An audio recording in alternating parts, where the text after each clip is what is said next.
La República Dominicana ha sonado mucho en los últimos días en los medios internacionales como consecuencia del fracaso y el cese definitivo, por lo menos, de las conversaciones indefinido, fue que el presidente Danilo Medina dijo. Un cese indefinido. Un cese indefinido de las conversaciones entre el gobierno de Venezuela y las fuerzas, las organizaciones de la oposición que habían estado negociando desde el año pasado bajo el auspicio del gobierno de la República Dominicana, más la observación de 5 países que fueron luego decantándose uno a uno, retirándose, que eran México, Chile, Paraguay, Nicaragua y Bolivia, y con la presencia del expresidente del gobierno español, José Luis Rodríguez Zapatero.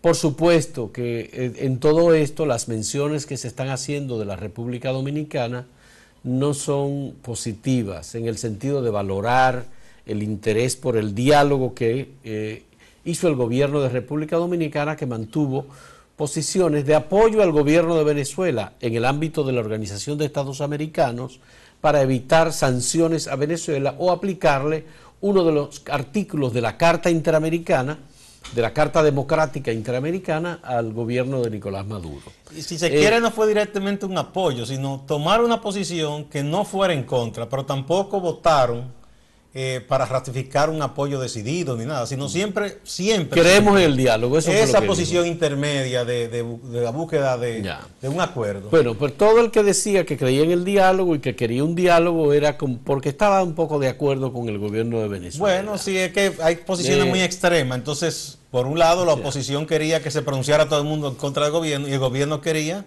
que se pronunciaran a su favor. Y la República Dominicana ha asumido esta postura intermedia que a muchos no les gusta. En un momento dado no les gustó al gobierno, después les gustó con lo de diálogo. Sí. Y la oposición no le gusta porque quería una condena de las acciones del gobierno de Maduro. De todos modos, el gobierno del presidente Nicolás Maduro utilizó el tiempo necesario para este diálogo y aprovechó el tiempo para mantener, en primer lugar, su asamblea constituyente como órgano decisorio por encima del Congreso de Venezuela, por encima del Poder Legislativo de Venezuela, que fue aplastado por el gobierno de Nicolás Maduro.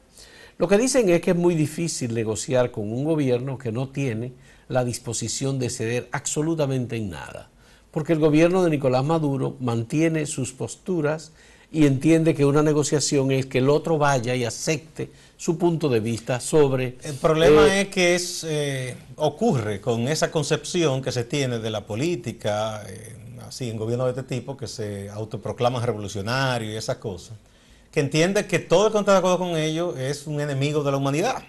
Entonces ya si se parte de ese punto de vista, tú no le vas a dar ningún valor a los demás. Es decir, para mucha gente, cualquier cosa que, cuando apoya este tipo de gobierno, cualquier cosa que haga, sea que le entre a palo a la oposición, sea que anule la candidatura, está bien porque eso es afianzar un proceso revolucionario.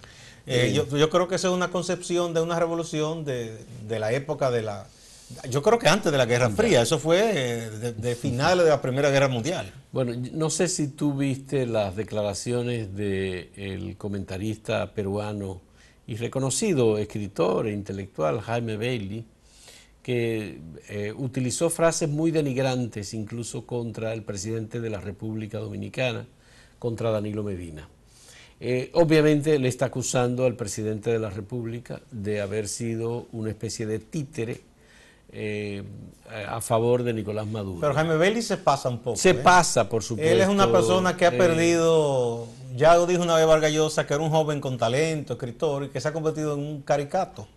Una persona que entregó farandulero entonces para congraciarse, primero mucho con los cubanos que viven en la Florida, porque en ese mercado que él trabaja, su programa, ahora con los venezolanos, llega al extremo muchas veces, a veces desconociendo realidades internas de estos países. Pero no ha sido así la oposición venezolana. Es decir, él ha utilizado, por supuesto, conceptos y frases desconsiderables que son lamentablemente muy groseras contra la labor de mediación del gobierno de la República Dominicana. Pero digo, la oposición venezolana no se ha expresado en esos términos. Lo Bueno, que ha hecho los Capriles, más moderados. por ejemplo, lo que ha hecho Capriles es decir, bueno, señores, tenemos que tomar decisiones para unificarnos y buscar que la oposición en Venezuela se una en el propósito de salir del gobierno Claro, ellos de tienen Nicolás que, Maduro. en este escenario, tienen que saber hacer política. Esa es una. Y lo otro sería cruzarse de brazos y decir, no se puede, porque no se puede. Entonces, bueno, le dejarían cancha abierta al gobierno, ¿verdad? A veces hay momentos difíciles. Aquí, durante la dictadura de Trujillo, ¿verdad? Y no quiero hacer un parangón porque son tiempos muy distintos y países distintos. Cuando, para congraciarse con los países del continente, cuando estaba siendo muy criticado Trujillo, permitió que vinieran grupos opositores al país. El MPD vino y se instaló aquí, un partido, sí, claro, que después se convirtió en la vanguardia de la izquierda. Así es. Mucha gente lo criticó, pero es una consigna que tenían, o sea, lucha adentro o Trujillo para siempre. Sí. Y se expusieron, de hecho, a mucha interna o Trujillo siempre. O Trujillo siempre. Entonces un Eso poco fue en el año 1956. Exacto. El dilema un poco de los venezolanos es ese ahora. Ellos tienen que tener una resistencia interna. Porque si se van todos o si simplemente dicen no se puede participar, entonces, bueno, el gobierno muerto de risa. Sí. ¿Verdad? Entonces, ellos no pueden hacer eso. Entonces, hay que estar en los zapatos también de los gobernantes dominicanos, en este caso Danilo Medina, pero cualquiera que hubiese estado ahí. Nosotros tenemos una relación histórica con Venezuela y tenemos una relación de agradecimiento y solidaridad con Venezuela. Entonces, no era tan fácil para el gobierno dominicano simplemente decir, yo condeno la política del gobierno venezolano. Bueno, Rex Tillerson, o decir, no vamos a hacer nada. El secretario de Estado de Estados Unidos acaba de terminar una gira por 5 países latinoamericanos en donde lo que él busca fundamentalmente es cerrarle el paso por todos lados al gobierno de Venezuela. Esa es la postura. Incluso creo que ya Chile acaba de desinvitar al presidente Nicolás Maduro a la toma de posesión de Sebastián Piñera. Pero esos son los errores, porque eso es lo que hace que fortalece más a Nicolás Maduro. Porque, oye, Estados Unidos está desacreditado y no se ha enterado. Está bien, pero digo, habló en Colombia, habló en Perú, habló en México, habló en Chile, es decir, y todo lo que está haciendo el gobierno de los Estados Unidos es tratando de endurecer una postura de los países de América Latina sobre el caso de Venezuela. Como la tiene 60 años endureciéndola contra Cuba y el gobierno no. Exactamente, entonces es muy contradictorio, es verdaderamente paradójico lo que ha hecho Estados Unidos o lo que está tratando de hacer Estados Unidos, tratando de meter cuco contra un supuesto nuevo imperio que viene a buscar las riquezas de América Latina, contra China. Bueno, pero China no ha invadido nunca ningún país de América Latina, yo creo que sí, ni ha apoyado ninguna dictadura de América Latina. Es bueno que Estados Unidos no lo toque, porque si hay quienes han saqueado este continente, son esas empresas. Obviamente, la situación de Venezuela es una situación delicada. Venezuela sigue siendo un país gobernado por gente con poca o ninguna tolerancia hacia la opinión diversa o distinta de la que ellos tienen. Y están aplicándole a la oposición un rasero un poco difícil. Por ejemplo, los partidos en Venezuela han ido reduciendo su presencia en la actividad política. Yo creo que quedan ahora 12 organizaciones políticas, de las cuales solamente creo que son 3 o 4 que son de oposición. Todas las demás son afines al gobierno de Nicolás Maduro. Pero si ellos lo que quieren es concitar el sentimiento de que se sienten oprimidos por ese gobierno o no se sienten representados, en vez de ellos pelear, que me reconozcan a no hay tiempo para eso. Yo lo que tienen que tratar de buscar uno de los partidos reconocidos, actuar con la mayor sigilo es que no hay posible. Ninguno reconocido. No hay. Incluso el partido de Justicia Primera está reconocido y dice que va a participar. Entonces, buscar uno y ir todo en esa boleta y apostar a un solo candidato y no dividirse más. Eso es lo que ellos pueden tratar de hacer.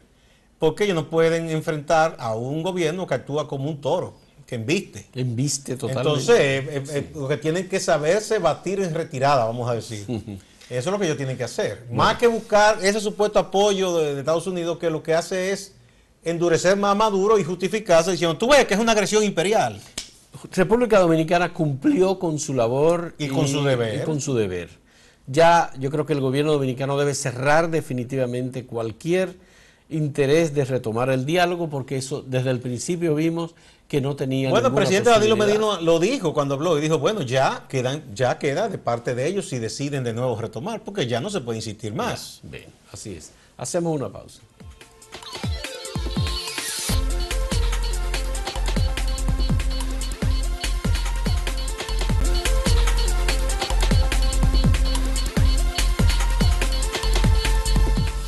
El juez Francisco Ortega Polanco es el magistrado de instrucción especial de la Suprema Corte de Justicia para el caso Odebrecht. En la madrugada del pasado viernes aceptó la solicitud del Ministerio Público de que se le otorgase un plazo adicional de 4 meses para poder presentar la acusación formal contra los 14 imputados en el caso Odebrecht. El caso viene, por supuesto, desde que comenzó este proceso el año pasado, y digo el año pasado porque fue en diciembre del 2016 cuando explotó y se dio a conocer el expediente de Estados Unidos, el Departamento de Justicia, en el caso de Odebrecht, y se reveló el monto de los sobornos en cada país. En el caso de República Dominicana fueron 92 millones de dólares que admitió Odebrecht haber entregado en sobornos para la República Dominicana. El juez había otorgado un plazo de 8 meses cuando conoció las medidas de coerción para la presentación de las acusaciones formales. Posteriormente, cumplido ese plazo de 8 meses, el Ministerio Público dijo que no había podido reunir todavía las pruebas y que estaba esperando información de terceros países como Panamá, España, que estaban procesando solicitudes desde la República Dominicana para poder proceder con las acusaciones formales en República Dominicana. El juez Francisco Ortega Polanco aceptó este plazo. Hubo varios de los representantes, abogados de las personas imputadas que rechazaron la petición y que pidieron al magistrado que no aceptara este nuevo plazo. Otros de los imputados dijeron, no hay problema, que le den el plazo que sea, entre ellos la parte de la defensa del diputado Alfredo Pacheco. Bueno, yo creo que ya con este plazo otorgado, el Ministerio Público ya no tendría ninguna excusa. De por sí ya mucha gente ha criticado que el Ministerio Público haya argumentado que le faltaba reunir pruebas documentales para armar bien el expediente o los expedientes contra las 14 personas encartadas. Pero ya se le concedió, ahí está. Entonces vamos a ver si lo que no se hizo en todo este tiempo se va a hacer ahora, en apenas 4 meses. 4 meses. Sí. Y no, ni siquiera 4 meses, porque ¿cuándo es que se cumple este nuevo plazo? Creo que es en marzo o en abril. En abril. Sí, no, pues no son 4 meses completos siquiera. Ya. O sea, 2 meses y algo, ¿no? Ya. Ojalá que se haga lo que no se hizo antes, se pueda hacer ahora, y que ese expediente o los expedientes... No, perdón, en junio. En junio. Ah, es junio. Ahí sí 6, son. creo que 6 de junio es la fecha. Exacto. Porque esto completa el año. Recuérdate que la sentencia se emitió el 6 de junio. Exactamente. Se dieron 8 meses, ahora 4 meses, un año. Exacto. Es el 6 de junio de este año 2018. Perfecto, bien. Pero ojalá que se complete todo esto y que ese expediente llegue lo suficientemente bien argumentado, bien sostenido, para que entonces si es que se envía finalmente a juicio de fondo, haya argumentos de parte del Ministerio Público para sustentar esas acusaciones. Bueno, en los casos en que de verdad haya visos de culpabilidad, porque si finalmente el propio Ministerio Público en alguna de estos casos de estas personas encuentra que no hay elementos suficientes, yo creo que el propio Ministerio Público debería en un momento dado, en algunos casos, decir, bueno, contra esta persona no hay mayores pruebas, así que en este caso yo retiro la acusación. Debería ser lo más honesto, pienso yo. Sí, mira, en este caso, Gustavo, yo creo que el Ministerio Público puede hacer el proceso que necesita para documentar bien su expediente y antes de que se cumplan los 4 meses, porque los 4 meses es una fecha máxima, como fueron los 8 meses, hubo que pedir permiso. Puede presentarlo tan pronto ellos reúnan la información. El tema es que probablemente el Ministerio Público va a esperar al cumplimiento del plazo. Es decir, va a esperar 4 meses más porque la impresión que ha dado el Ministerio Público es que quiere tiempo y quiere que se vaya borrando o que se vaya desapareciendo de la memoria colectiva este caso, que esto vaya disminuyendo en el interés. Creo que Marcha de Verde, manera deliberada. que no sé, creo que Marcha Verde no va a permitir que eso ocurra. Ellos van a seguir haciendo actividades para que el caso se mantenga pendiente, y las otras cosas están relacionadas con las sobrevaluaciones de las obras, el financiamiento ilegal de las campañas electorales, que era una combinación de Odebrecht que combinaba financiamiento ilegal de campañas electorales con concesiones de obras. Que a propósito de eso, Fausto, hay una parte en las entrevistas que hubo, los interrogatorios al ingeniero Juan Temístocle Montaz, que eso debe dilucidarse muy bien. Bueno, que pero él, hasta ahora pero que él dijo que sí, que él recibió dinero de Ángel Rondón. Él lo que dice es que él no sabía que era de Odebrecht, pero que ese dinero se usó para las campañas electorales del PLD en 2008, 2012 y 2016. Pero el Ministerio Público no ha hecho, por lo menos que se sepa, ninguna actividad relacionada con financiamiento de campaña o con sobrevaluación. Pero eso debe salir la flota en un momento dado. Es probable que tal vez en el año que ha tenido el Ministerio Público para hacer la investigación tenga datos sobre esto y que no lo haya revelado, sino que surja en las acusaciones. Porque ese dato, si no se toma en cuenta, quien más va a propiciar que eso se debata es el propio, pienso yo, ingeniero Montaz y sus abogados, porque entonces eso sería un elemento en su contra.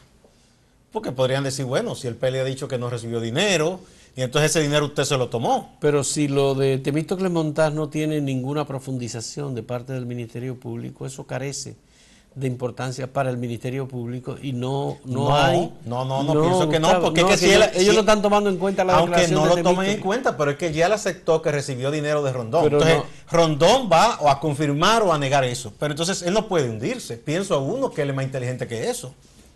Si a mí me acusan de que yo maté a alguien, yo dije, sí, yo lo maté, pero fue que Juan Pérez me pagó para que yo lo matara. Entonces, si no investigan a Juan Pérez y a nadie más, yo ya me estoy haciendo culpable, me estoy autoinculpando de que maté a alguien. Pero eso no salió en las acusaciones del Ministerio Público contra Temístocle Montaz. No, pero debe salir. Y él lo dijo mucho antes. Pero debe salir, porque si no sale, entonces, o es una charlatanería. Recuérdate que ese es un documento por escrito que publicó Temístocle Montaz como espacio pagado en los diarios. Pero eso debe ser fundamental como elemento de prueba. Y el Ministerio Público no lo utilizó ni le hizo caso a eso que dijo Temístocle Montaz. Pues entonces yo creo ni que lo utilizó como si eso es así, a él. Temístocle Montaz deben en estos momentos de cargarlo de todo y enviarlo para su casa, porque eso entonces sería todo un circo, todo esto. Ya, incluso tengo entendido que el documento que publicó finalmente Temístocle Montaz fue limado, bastante limado en o sea, que lo que él revelaba, que él iba a decir más cosas todavía. Y yo me imagino que como decirla. buen político de experiencia y que conoce mucho esas interioridades del poder y de las campañas, él tiene muchas más fichas que puede utilizar a su favor si las cosas se le ponen a él. Tengo entendido que hay un documento que gente lo conserva, que es el documento original. Que él lo socializó. Lo socializó con embajadores y con gente con las cuales él, como ministro de Industria y Comercio, se relacionaba, ministro de Economía, perdón, se relacionaba y que él lo socializó. Y ese documento está todavía, pero es muy distinto al que finalmente se publicó en espacio pagado. Bueno, pero de todos modos, Gustavo, en este caso, el Ministerio Público podría también incluir a nuevas personas imputadas, puede revelar nuevos datos de otras personas que hayan estado vinculados con el caso de Odebrecht y por el tema de los sobornos. Sea lo que sea que haga el Ministerio Público, el caso es que tiene que tratar de ganar credibilidad, porque yo creo que si acaso la tuvo, la ha perdido completamente. Bueno, vamos a una pausa. Así es, hacemos una pausa.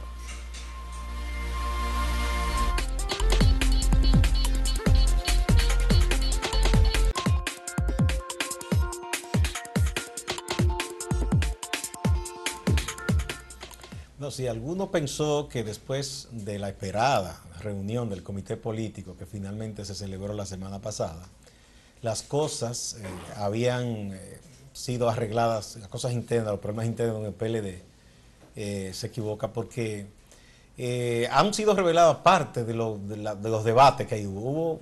En un breve comentario de esos que se publican en los periódicos en el día, en donde habla de que hubo asuntos muy fuertes, y uno de los protagonistas de esos enfrentamientos fue Felucho Jiménez, ¿verdad? Que parece que tiene diferencias muy profundas con el expresidente Fernández. Eso por ese lado. Lo otro es que se sabe que hay no cabildeo, pero reuniones intensas con los legisladores PLDistas de parte de los dos grupos que se disputan el control, es decir, el grupo del presidente Medina y el grupo del presidente Leonel Fernández. Para el presidente Fernández, yo pienso que está a prueba una vez más la lealtad de los suyos en el Congreso. Ya él pasó por un trago amargo cuando la decisión del comité político para propiciar un cambio constitucional y permitir la reelección de Danilo en el 16, cuando él vio que se fueron descontando esas lealtades, hasta el final quizás iba a quedar solo, y entonces, bueno, se firmó el acuerdo aquel para, con la reelección de Danilo, se permitiera la reelección automática de todos los senadores, ¿verdad? Y de algunos alcaldes. Ahora el presidente Fernández, que ha estado vendiendo su proyecto como República Dominicana 2020-2040, estuvo en la provincia de Valverde. Y ahí hizo referencia a algo que en otras ocasiones se había hecho referencia, en el discurso famoso aquel de Guardián de la Constitución, pero antes se había mencionado cuando su gente intentó con las famosas firmas aquellas, también que él prosiguiera en el poder más allá del 12. Hacer referencia a lo que ocurrió en el país una vez que el presidente Vázquez completó su periodo con una constitución, ¿verdad?, que era de cuatrienio, y que su gente dijo, no, según la constitución que estaba vigente cuando vino la ocupación norteamericana, era un sexenio, por tanto, podemos quedarnos 2 años más. Y ya se sabe lo que ocurrió, quien ha leído esa historia, y cómo eso posibilitó. Eso le aplicaba al presidente, lo de la extensión del periodo. Exactamente. Pero no al vicepresidente de la República. No, obviamente. Sí, fue algo muy truculento. Exactamente. Definitivamente. Entonces eso propició, ¿verdad?, la subida de esa dictadura de Trujillo. Y Leonel Fernández de nuevo hizo referencia a eso y habló de lo duro. Y dice que por eso él es tan celoso, dice, vigilando que la Constitución, que él dijo, usó la palabra, es sagrada. No se esté cambiando al capricho de un interés político. Bueno, pero la Constitución sí se cambió en el 2010, que fue algo más planificado, volvió a cambiarse en el año 2015 y la posibilidad de que está abierta, uno no sabe al final si lo van a hacer este año 2018 o en el 2019, cambiar la Constitución de nuevo para que el presidente Danilo Medina se pueda volver a postular.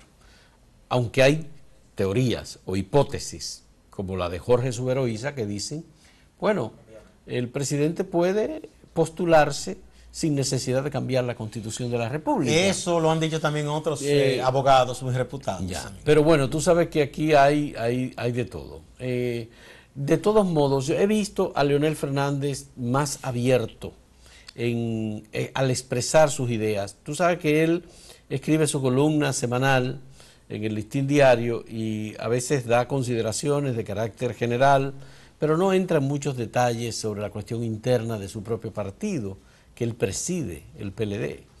Y la decisión del comité político de dejar que sean los legisladores de ese partido los que tomen una decisión sobre un tema tan candente, evidencia que el PLD ha cambiado sustancialmente, porque el PLD nunca dejó a sus legisladores tomar una decisión a libre albedrío de ellos, cuando es una decisión de carácter político. El comité político nunca cedió en su postura, hasta ahora. De hecho, los primeros legisladores del PLD saben que usted tenía la renuncia firmada previamente.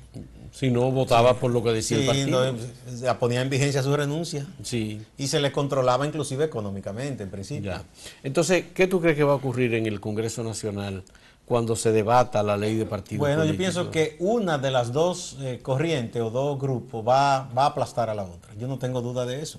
Ahora bien, pero tú lo que quieres decir es que la corriente de Danilo Medina va a aplastar a la corriente de Leonel quizá la de Fernández. Leonel, yo no sé, porque si Leonel es hábil y negocia o no sé qué hace para ganarse ese apoyo. ¿Y qué hacían Radamés Jiménez y Félix Bautista reunidos con Hipólito Mejía? Vamos a partir que fuera una coincidencia. Yo me pregunto también qué hacía Hipólito con esos legisladores. Ah, bueno, esto te lo dice al contrario. Entonces, sí, ¿qué hacía Hipólito? Yo creo que a ninguno de los dos grupos le conviene esa juntiña, como dirán los viejos. Pero ¿lo habrán enviado a Leonel Fernández a reunirse con Hipólito Mejía? Yo no sé. Porque ya Leonel Fernández aparentemente se reunió con todos los presidentes de los partidos de oposición y pareciera que tomaron una decisión conjunta sobre el tema electoral de la ley de partidos políticos y la modificación de la ley electoral. Lo que pasa con eso es que los partidos de oposición juntos no tienen posibilidad, porque el PLD tiene una mayoría absoluta ahí. Pero ellos pueden expresar su punto de vista independientemente de que en el Congreso. No expresar punto independientemente de que en el Congreso haya. Por punto de vista, etcétera. O tratar de forzar lo que ya se ha propuesto desde diversos sectores sociales, incluyendo sectores empresariales, sectores de las organizaciones cívicas, de que todo esto pase por una negociación política, porque es un tema más político quizás que legal en estos momentos. Pero es que si no hay negociación política, si tú dejas que los legisladores sean... No, porque independientemente de eso, si hay una negociación política y le dicen, no, está bien, mira, convenimos en esto, entonces se baja una orientación después.